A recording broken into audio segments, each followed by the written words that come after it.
사랑하는 성도 여러분, 날씨 참 좋습니다. 앞뒤좌우로 돌아보시면서 날씨 참 좋죠? 라고 인사하십시오. 근데 날씨가 얼마나 좋은지 놀러 가면 딱 좋은데 사실은 놀러 가는 것보다 하나님께 예배하는 것을 기뻐 받으실 줄로 믿습니다. 네, 그렇습니다.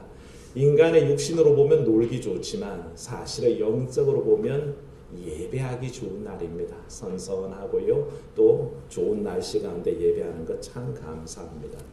오늘도 우리 성부, 성자, 성령 하나님 은혜가 예배하는 여러분 속에 있기를 축원합니다. 오랜만에 우리 최미 강자 어르신 퇴원하셔서 아직 무릎을 저시긴 하지만 걸어오셔서 또 함께 예배하니 참 좋습니다. 또 여러 안 보이시던 분 함께 오셔서 예배하니 참 감사합니다. 우리 주님께서 우리 예배를 기뻐 받으실 줄로 믿습니다. 예배 얘기로 시작하는 것은 예배라는 것은 하나님과 하나님 백성들 우리 백성들 사이에 가장 기본적인 행해야 될 기본적인 일이라는 것입니다. 사람과 사람 사이의 기본은 뭡니까? 보통 인사라 그럽니다. 사람이 사람을 보면 인사할 줄 알고 아래 사람이 우더를 보면 인사할 줄 알고 오랜만에 만나면 안녕하셨어요? 하고 인사하는 것이 기본인데 그거 안 되면 저 사람 뭐 저래? 나한테 뭐 화났어? 좀 덜 돼먹은 사람 아니야? 그렇게 얘기하지 않습니까? 사람 사이에 이런 인사관계도 그렇다면 전지전능하신 하나님과 하나님의 백성도 우리 사이가 그렇게 기본적인 관계 속에 예배란 것이 생략된다면 좀 이상하지 않아? 라고 충분히 얘기할 수 있다는 것입니다. 그래서 예배는 하나님과 하나님 백성된 우리들 사이에 가장 기본적으로 지켜져야 될 일이란 것입니다. 하나님께서는 성경 전반에 걸쳐서 그 하나님의 백성 공동체에게 예배를 요구하셨습니다. 예배의 관계를 가지고 언약 관계를 맺으셨죠. 예를 들자면 출애굽기에서 애굽에 종된 이스라엘을 건져내실 때 그 하나님의 목적을 출애굽기에 기록하고 있거든요. 한번 읽어보겠습니다. 출애굽기 3장 18절인데 그들이 내 말을 들으리니 너는 그들의 장로들과 함께 애굽 왕에게 이르기를 히브리 사람의 하나님 여호와께서 우리에게 임하셨은즉 우리가 우리 하나님 여호와께 제사를 드리려 하오니 사흘 길쯤 광야로 가도록 허락하소서 하라. 아멘. 이게 모세에게 전한 하나님의 말씀입니다. 바로 왕에게 가서 나에게 예배하려고 하니 사흘 길쯤 광야로 내보내달라고 얘기해라. 분명하게 전달해라 라고 그렇게 말씀하셨죠. 그게 하나님께서 이스라엘 백성을 출애굽시키는 애굽에서 건져내시는 궁극적인 이유입니다. 하나님께서 인생을 창조하실 때 목적도 분명합니다. 이사야 말씀 우리 함께 읽어봅니다. 이 백성은 내가 나를 위하여 지었나니 나를 찬송하게 하려 함이니라. 네, 믿으십니까? 이 백성을 지었나니 왜 지었다고요? 나를 찬송하게 하려. 하나님 찬송하라고 이 인생들을 지었다는 것입니다. 그러니 이 하나님의 목적대로 우리가 이 예배에 온전히 임하지 않는다면 잘못된 것이죠. 하나님께서는 그래서 이 예배와 관련해서 하나님께 드리는 예배를 통해서 한 가지 공식이 성립되도록 하셨습니다. 아주 쉬운 공식입니다. 철저하게 하나님께서 원하시는 예배를 실천하는 개인이나 공동체나 민족이나 국가는 복을 누리도록 허락하셨습니다. 우리가 많은 믿음의 조상들 보지 않습니까? 아브라함도 그랬습니다. 이삭도 그랬습니다. 야곱도 그랬습니다. 예배하는 삶 속에 하나님께서 복을 주사 그들의 삶을 족장으로서 형통하도록 인도하셨다는 겁니다. 그 가장 기본적인 게 뭐였냐 하면 예배였습니다. 예배하는 삶을 하나님께서 기뻐 받아주셨고 그를 통해서 복을 허락하셨던 겁니다. 그런데 만일 이 예배하는 기본적인 관계를 어기는 사람들은 어떻게 됐냐 하면 그 하나님을 섬기라고 이 백성을 나를 찬송하라고 지어놨는데 이 하나님은 찬송하지 않고 예배하지 않고 이방신에게 가서 절하고 우상을 섬기는 사람들에 대해서는 하나님께서 단호하셨습니다. 심지어 하나님께서는 이스라엘 백성이 이와 같은 짓을 했을 때 어떻게 하셨습니까? 북이스라엘은 아수르 제국에 멸망당하게 하셨고요. 남유다는 바벨론에 멸망당하게 하셨습니다. 이 땅에서 그 국가를 지워버렸었던 것을 보게 됩니다. 하나님의 뜻은 분명합니다. 이사야서 42장 8절에 선포하시기를 한번 읽어봅니다. 나는 여호와이니 이는 내 이름이라. 나는 내 영광을 다른 에게 내 찬송을 우상에게 주지 아니하리라. 아멘. 하나님의 뜻입니다. 하나님은 내게 돌려야 될 찬송이 다른 자에게 돌아가는 걸 원치 않으십니다. 자신이 받아야 될 그 찬송을 우상에게 뺏기실 마음이 없습니다. 그래서 하나님은 이 일에 대해서 단호하시다는 겁니다.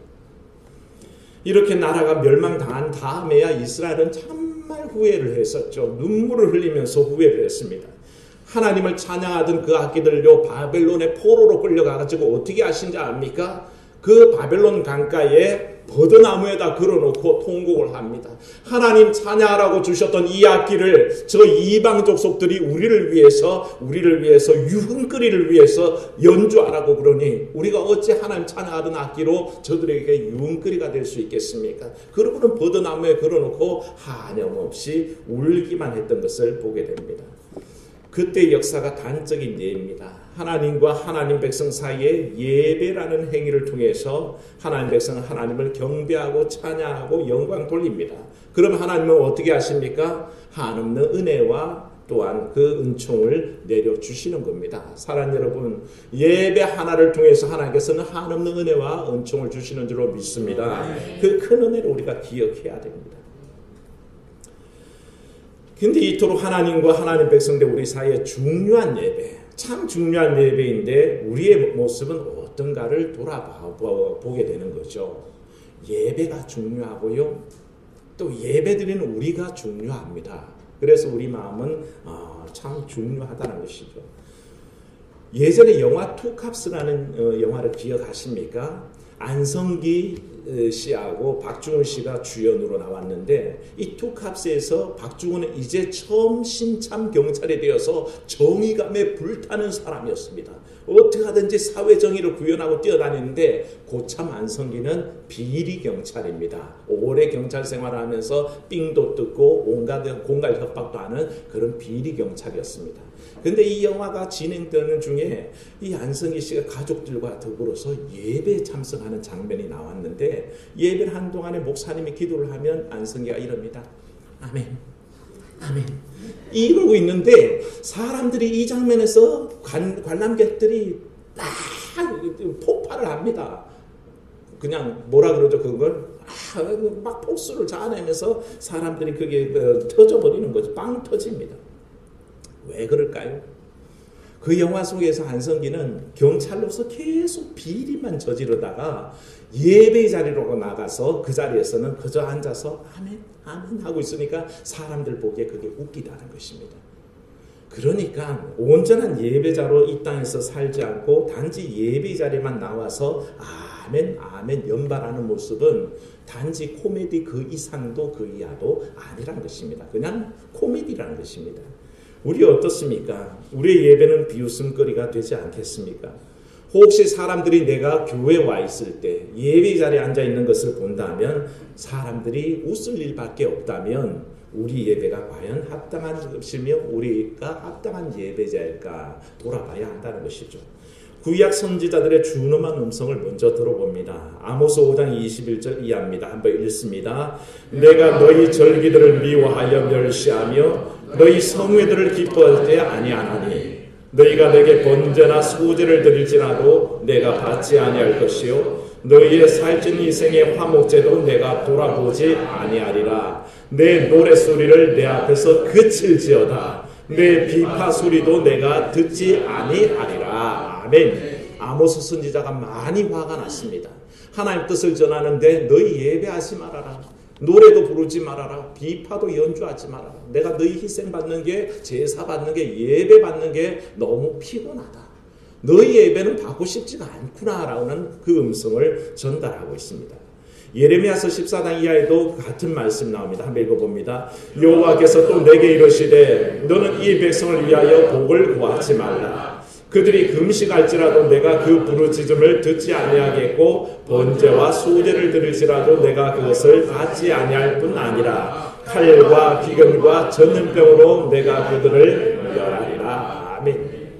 예레미야 선지자를 향해서 하나님 말씀하신 것은 너는 선지자이지만 이 백성들 위해서 축복하며 기도하지 말라는 것입니다. 내가 그들에게 축복을 네가 기도하지만 받기가 어렵다라고 얘기합니다.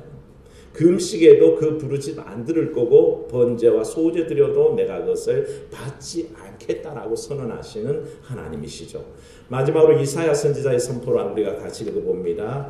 여호와께서 말씀하시되 너희의 무수한 재물이 내게 무엇이 유익하뇨? 나는 순양의 번제와 살찐 짐승의 기름에 배불렀고 나는 수송아지나 어린 양이나 순염소의 피를 기뻐하지 아니하노라.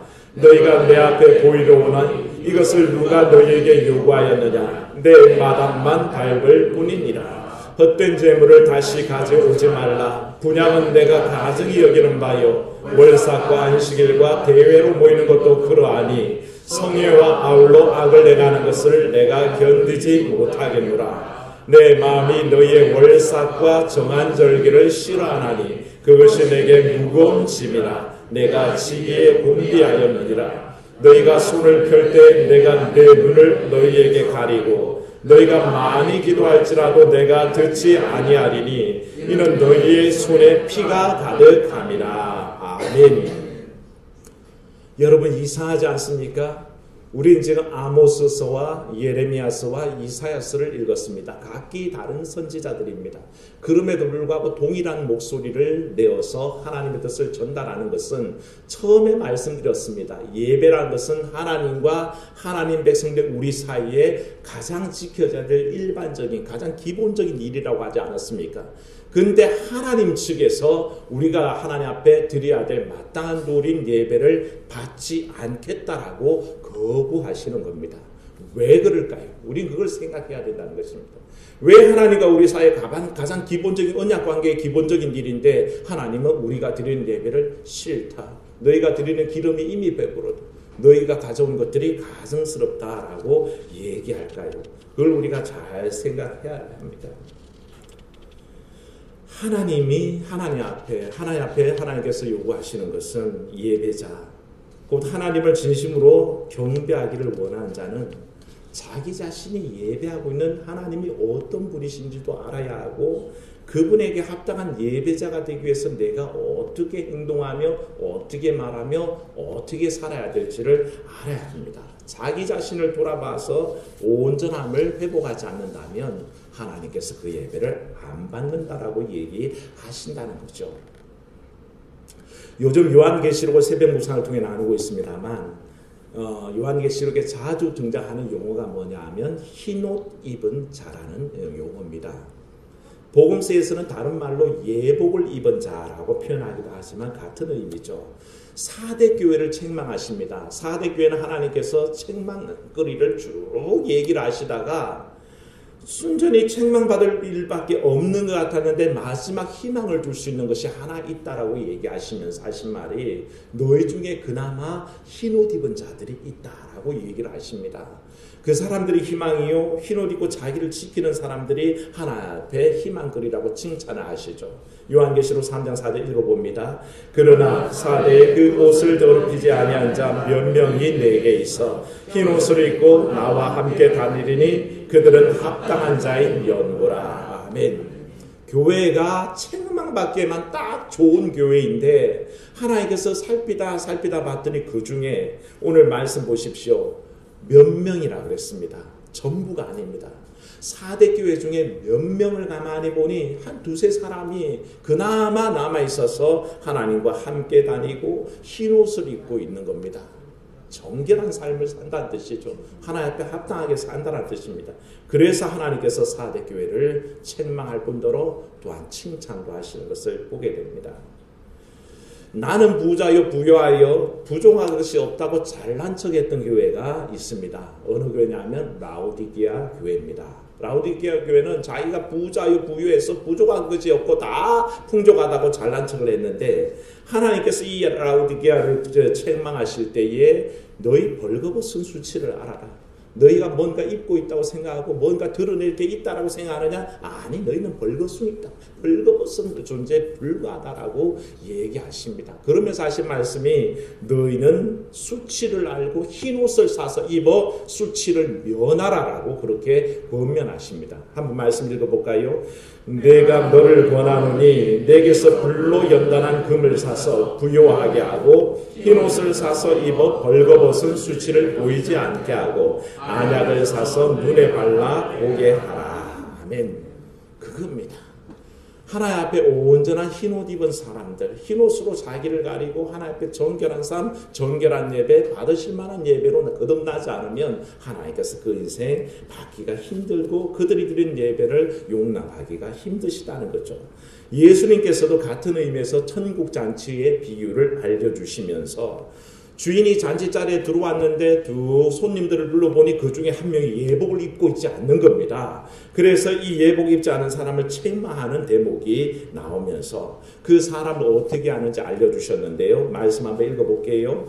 임금이 손님들을 보러 들어올세 거기서 예복을 입지 않은 한 사람을 보고 이르되 친구여 어찌하여 예복을 입지 않고 여기 들어왔느냐 하니 그가 아무 말도 못하거늘 임금이 사환들에게 말하되 그 손발을 묶어 바깥 어두운 데에 내던지라 거기서 슬피 울며 이를 갈게 되리라 하니라. 아멘. 그렇습니다. 우리가 예배자들이라면 믿음의 사람이라면 하나님의 백성이라면 거기에 걸맞는 옷을 입고 있어야 된다는 거죠. 그럼 이 흰옷, 이 예복이 뭔 의미일까요? 단순히 외형적으로 갖춰야 될 의상을 얘기하는 건 아니라는 것을 눈치채셨을 겁니다. 꼭 뭐 정장을 차림하고 온전한 몸짓, 옷차림으로 나오라는 뜻으로 그렇게 치부해버리면 이 말씀들의 뜻을 정확하게 해석하지 못한 겁니다. 오히려 이 흰옷은 예배자들이 어떤 모습으로 서야 할지를 단적으로 보여주는 우리의 모습이요, 각오요, 또한 우리의 자세를 말합니다. 예배를 어떻게 드리냐 하는 것을 하나님께서 이를 통해 말씀하시는데 하나님의 응답은 말씀에 이미 다 나와 있죠. 우리가 잘 아는 요한복음 4장 말씀을 보면 사마리아 수가성에서 예수님이 한 여인을 만나게 됩니다. 이 여인과 더불어서 대화를 나눈 중에 점점 얘기가 발전해서 예배에 관한 얘기로 얘기가 진전이 됩니다. 그때 가르쳐 주신 말씀이 그 유명한 요한복음 4장 23절 24절인데 여러분도 거의 다 아시는 말씀입니다. 한번 읽어봅니다. 아버지께 참되게 예배하는 자들은 영과 진리로 예배할 때가 오나니 곧 이때라. 아버지께서는 자기에게 이렇게 예배하는 자들을 찾으시니라. 하나님은 영이시니 예배하는 자가 영과 진리로 예배할지니라. 아멘. 뭘로 예배하라고요? 영과 진리로 예배하라고 했습니다. 이미 예수님은 이 수가성 여인과 더불어서 대화를 나눈 중에 예배를 드릴 때는 영과 진리로 예배하라라고 얘기하는데 이 문제를 생각할 때 우리가 먼저 전제로 다뤄야 할 문제가 있습니다. 뭐냐 하면 이 대답을 예수님께서 하시기까지 이 여인이 질문한 바가 있습니다. 무슨 질문을 던졌었냐 하면 이런 질문인데 한번 같이 볼까요? 우리 조상들은 이 산에서 예배하였는데 당신들의 말은 예배할 곳이 예루살렘에 있다 하더이다. 이걸 가지고 물어봤습니다. 아니 예수님, 선생님, 우리 조상들은 이 산, 곧 그리심산 이곳에서 예배하라고 가르치는데 당신들은 예배할 곳이 예루살렘이라고 합니다. 우리는 이 세겜에 그리심산이 있는 그 세겜에다가 성전을 따로 세우고 여기서 예배하는데 당신들은 예루살렘만 예배의 처소라고 합니다. 이 참된 예배 장소가 어딥니까? 라고 물어보는 것이죠. 그런데 이 물음에 담긴 것은 단지 장소의 문제가 아니라 다른 말로 얘기하자면 예배의 외적인 문제를 얘기하는 겁니다. 외형적인 모습만 가지고 예배를 판단할 때 우리는 어디서 예배해야 됩니까? 라는 질문으로 대변됐다는 것이죠. 사실 우리도 예배 이런 외적인 모습에 집중할 때가 많습니다. 그야말로 웅장한 성전에서 몇만 명이 한꺼번에 들어가는 예배당에서 예배는 참 거룩하고 뭔가 하나님의 임재가 있는 예배 같다. 그런데 우리 현저교회처럼 조그만 교회당에서는 예배하면 하나님의 임재가 없는 것 같다. 착각할 때가 있죠. 오케스트라가 반주하는 성가대원이 몇백 명이요 반주자가 100명인 그런 성가를 듣고 있으면 와 거룩한 찬양 같다. 그런데 우리 교회처럼 이렇게 정예 요원 이쁘고 아름다운 분들 14분이 찬양하면 아닌 것 같다. 천만에요. 그렇지 않다는 것입니다. 장로님들이 한 100명 쭉 나와서 그저 성만 찬 상을 들고 쫙 나가면 거룩한 예식 같다. 우리처럼 장로님 한 분 계시고 제가 직접 들고 돌아다니면 뭔가 빠지는 모양새 아닌가? 천만에. 그 모두 다 외형적인 것에 주목하는 눈이란 것입니다. 예배 외형적인 것에 주목하는 사람들은 이 그린심산에 예배하는 게 옳습니까? 예루살렘 성전에서 예배하는 게 옳습니까? 따지고 있지만 예수님의 대답은요, 이 장소의 문제를 물었는데 이곳에서 예배하는 게 맞다 혹은 예루살렘에 예배하는 것이 맞다라고 대답하지 않습니다. 생략해 버리십니다. 왜냐하면 중요하지 않기 때문에 그렇습니다. 이미 예수님의 대답 속에 그게 너 지금 그렇게 보지만 그거 하찮은 거야. 아무 의미가 없는 거야. 그리심산에서 드리는 예배나 예루살렘 성전에서 드리는 예배나 영과 진리로 드리는 예배면 그것이 예배인 줄 알아라 라는 뜻입니다. 그게 예배란 것입니다. 장소의 문제라고 해요. 천만에. 외형적인 모습이라고 해요. 천만에요.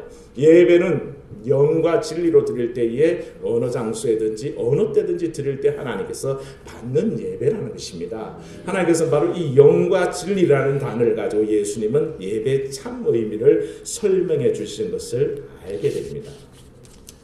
그런데 이 내용에 집중하기 전에 우리가 드리는 예배에 대해서 따로 하나 더 생각할 게 있습니다.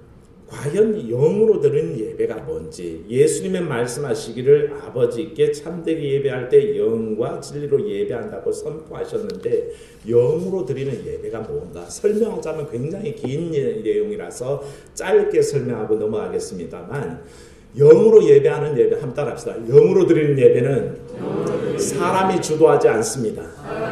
성령이 주도합니다. 믿으십니까?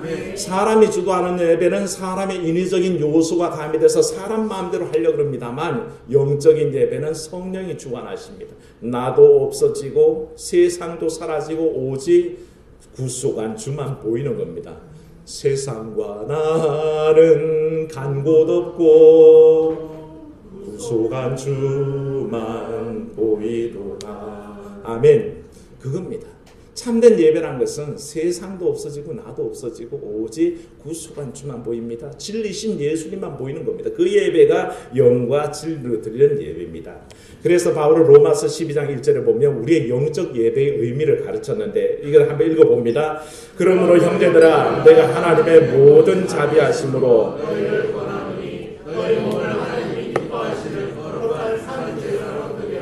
이는 너희가 드릴 영적 예배니라. 아멘. 영과 진리로 예배하는 게 뭐냐고요? 바울은 얘기하기를 너희 몸을 거룩한 산제물로 드리라는 것입니다. 자기 자신을 드리는 예배가 영적 예배라는 것입니다. 자기 하나님 앞에 하나도 내어놓지 않고 그저 껍데기만 와서 빈 껍데기만 앉아서 시간만 보내는 예배는 영적 예배일 수가 없다는 것입니다. 처음부터 장소의 문제가 아니었습니다. 그리심산이 문제가 아니고 예루살렘 성전이 문제가 아니란 것입니다. 그래서 예수님은 거기에 대한 대답하지 않으시고 오직 영과 진리로 드리는 예배가 진정한 예배요. 그렇게 영과 진리로 예배 드리는 곳이면 어디든지 예배의 적당한 장소라는 것을 전파해 주신 거죠. 그게 예배의 본질이 담겨 있습니다. 그래서 오늘 말씀 15절 말씀 보십시오. 15절 말씀 읽습니다. 그러므로 우리는 예수로 말미암아 항상 찬송의 제사를 하나님께 드리자. 이는 그 이름을 증언하는 입술의 열매니라. 아멘. 누구를 예배합니까? 누구를 찬양합니까? 예수 그리스도의 이름을 찬양하고 하나님께 영광 드리는 예배를 드리는 겁니다. 그게 예배의 핵심이기 때문에 그것만 있다면 하나님 앞에 온전한 예배가 된다는 것을 오늘 히브리 기자도 바울과 똑같이 얘기하고 있는 것입니다. 이게 바로 우리가 입어야 될 기본적인 영적인 흰옷에 관한 것입니다. 뭐가 흰옷이라고요? 영과 진리로 예배 드릴 마음과 자세가 되어 있는 사람들이 흰옷을 입고 있다라고 그렇게 얘기할 수 있다는 것이죠. 그런데 이것이 전부는 아닙니다. 반쪽만 얘기한 것이고 사실 우리에게 또 더 중요한 일이 남아 있습니다. 16절 말씀을 읽습니다. 시작. 오직 선을 행함과 서로 나누어 주기를 잊지 말라. 하나님은 이 같은 제사를 기뻐하시느니라. 아멘. 선을 행하는 거요. 서로 나누어주는 것을 오늘 16절 말씀이 뭐냐면 이것이 하나님이 기뻐하시는 제사라고 그랬습니다. 별개 얘기 아닙니까? 남에게 나눠주고 선을 행하고 나눠주는 것은 구제나 또한 어떤 좋은 봉사의 활동 아닙니까? 그게 예배입니까? 라고 얘기하는데 말씀에 그렇게 나와 있습니다. 오직 선을 행하고 서로 나눠주기를 잊지 말라. 하나님은 이 같은 제사를 기뻐하신다. 그러니까 남에게 선을 베푸고 또 서로 나눠주는 이 일이 곧 하나님 앞에 예배드림과 동일하다라고 우리에게 가르쳐 주시고 계시는 거죠. 이런 논조를 가지고 히브리 저자는 13장에서 반복해서 이를 강조합니다. 처음에 보시면 1, 2절 말씀에도 이 논조를 그대로 기억하는데 1절, 2절 한번 읽어볼까요? 형제 사랑하기를 계속하고 손님 대접하기를 잊지 말라. 이로써 부지 중에 천사들을 대접한 이들이 있었느니라. 아멘. 형제 사랑하기를 계속하고 그 위에 성경의 소제목이 뭐라고 되어 있습니까? 하나님이 기뻐하시는 제사. 이 전체 볼륨이 다 하나님이 기뻐하시는 제사를 설명하고 있다는 거죠. 그 중에 첫 마디가 형제 사랑하기를 계속하고 손님 대접하기를 잊지 말라는 말로 교훈하고 있다는 것입니다. 예배라는 것이 하나님 앞에 영과 진리로 예배하는 그것이 전부가 아니라 내 주변의 형제 사랑하고 또한 손님 대접하는 그 삶 속에서 드러난다라고 우리에게 가르쳐 주시는 거죠. 그러니까 결국에는 나와 가깝거나 멀거나 상관없이 온전히 사랑으로 대접하는 것이 참된 삶의 예배자가 입어야 할 또 다른 흰 옷이라는 것입니다. 그 옷을 입고 있지 않으면 하나님 앞에 합당하지 않는 거죠. 그러나 먼저 누구 사랑하기를 먼저 하라 그랬습니까? 형제 사랑하기를 먼저 하라 그랬습니다. 가까운 사람 먼저 사랑하라는 겁니다. 자기 눈앞에 있는 그 배우자도 사랑할 줄 모르고 형제도 사랑할 줄 모르고 자녀도 부모도 사랑할 줄 모르면서 그 처지에 수많이 이방 땅에 살고 있는 그 뭡니까? 난민들을 사랑한다 그러고 그 빈민들을 사랑한다고 고백하면 하나님이 그걸 믿으시겠습니까? 내 눈앞에 있는 사람도 사랑할 줄 모르는 사람이 저 멀리 타국에 있는 그 난민을 무슨 사랑하며 수재민을 사랑하며 전쟁 포로들을 사랑한다라고 얘기합니까? 그건 가증스럽다는 거죠. 차라리 누구 먼저 사랑합니까? 내 눈에 보이는 사람부터 먼저 사랑하는 것입니다. 그게 사랑의 도리입니다. 그리고 멀리 있는 사람들까지 사랑합니다. 그게 성경의 원리입니다. 성경 우리에게 가르쳐 주시기를 사도행전 1장 8절을 보면 오직 성령에 너희에게 임하시면 너희가 권능을 받고 어디부터? 예루살렘과 또 온 유대와 또 사마리아와 땅끝까지. 범위가 그렇게 되는 겁니다. 유대와 예루살렘과 온 유대와 사마리아와 땅끝까지라고 얘기했습니다. 하나님의 말씀 전할 때도 내 주변부터 그리고 멀리까지 하나님의 사랑을 전할 때도 내 주변부터 사랑하고 점점 더 범위를 넓혀가는 거죠. 그런데 내 주변의 사람들에게는 온갖 욕을 먹고 사랑이 아니라 미움으로 점철된 삶을 살면서 왜 느닷없이 갑자기 저 아프리카 땅에 난민 나와 뭔 상관이 있습니까? 먼저 내 가까이 있는 사람부터 사랑하라는 것입니다. 이런 일들이 있어야 합니다. 그래서 그 사랑을 가지고 나그네에게도 동일한 마음으로 대하는 것이죠.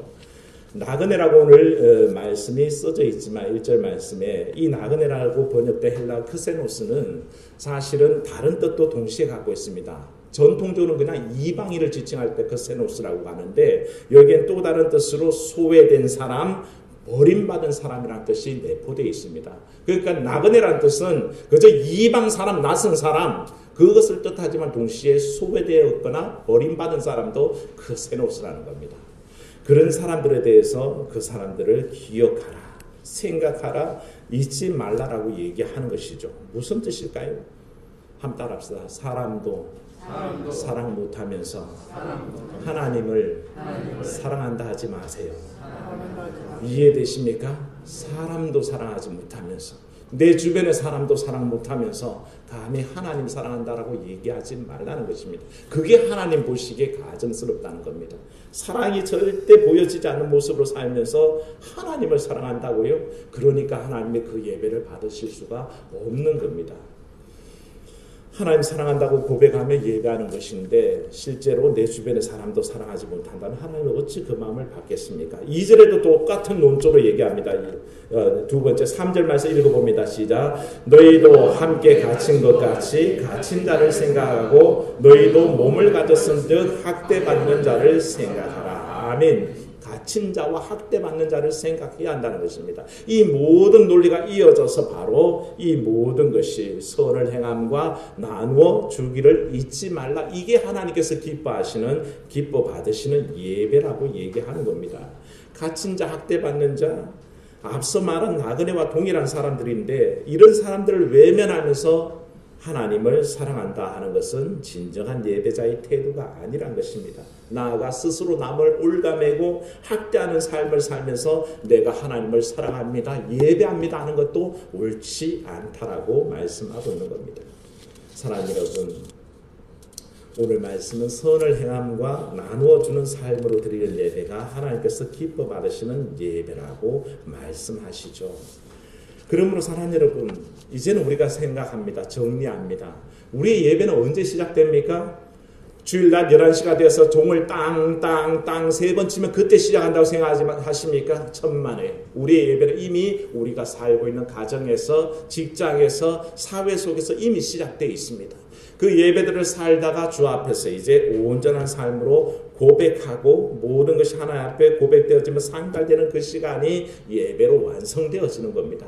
그리고 우리 삶을 일주일 내내 살아오다가 오늘 이 예배 시간을 통해서 완성시키는 게 하나님 앞에 드리는 온전한 예배라는 것을 알아야 합니다. 사랑하는 여러분, 단 한 시간에 드려지는 예배가 아니라 우리의 몸과 마음을 전적으로 여서 하나님을 기억하고 드리는 삶의 예배가 오늘 여러분들에게 있어지기를 주의 이름으로 축원합니다. 그게 하나님 받으실 만한 예배라는 것입니다. 그러므로 우리 모두가 성전 밖에서의 예배에 성공하고 또한 성전 안에서 예배로 완성하는 그런 삶을 오늘도 결단해야 할 줄로 믿습니다.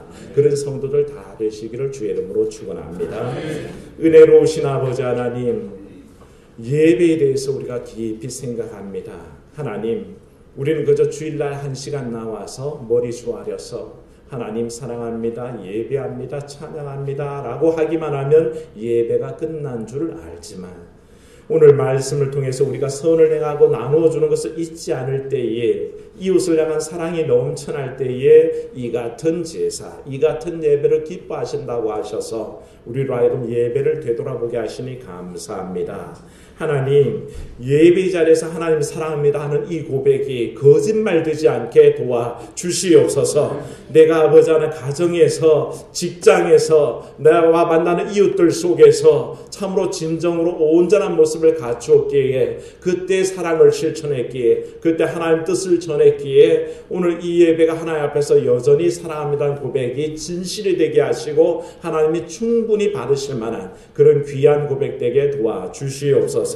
아직까지 많이 부족해서 그와 같은 일을 다 감당할 수 없음을 고백합니다. 아버지 하나님, 그게 완성되었다면 우리가 어찌 이 땅에 있겠습니까? 벌써 하나님 나라를 이루었겠지요. 하지만 아버지 하나님, 그렇지 못하고 아직 다듬어가는 중이기에 도우심을 구합니다. 예배 시간의 모습만큼 내가 이 땅에서도 예배하는 삶이 사라지게 하시고, 아버지 하나님, 내가 고백하고 기도하고 찬양한 대로 이 땅을 살 때 부끄러움이 없는 이중적인 모습이 되지 않도록 주님 날마다 우리를 붙잡아 주시옵소서. 주 예수님 이름으로 기도하옵나이다. 아멘.